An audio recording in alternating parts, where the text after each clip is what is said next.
Morning, everybody. Just a little quick video. Got some meat birds in this morning.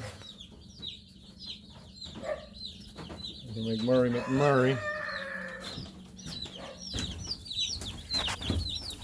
Jumbo Cornish. So, got 50 of them. So, we'll see. There's a little freebie they throw in. But there's 54 males, so we'll see how long it takes before we have to harvest them. Last ones I harvested were the Cornish roasters, and they ended up having to be harvested at 6.5 weeks.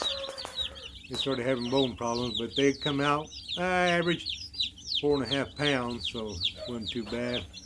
6.5 weeks. I'm going to try these jumbo, see how they come out. I'll keep y'all updated on them.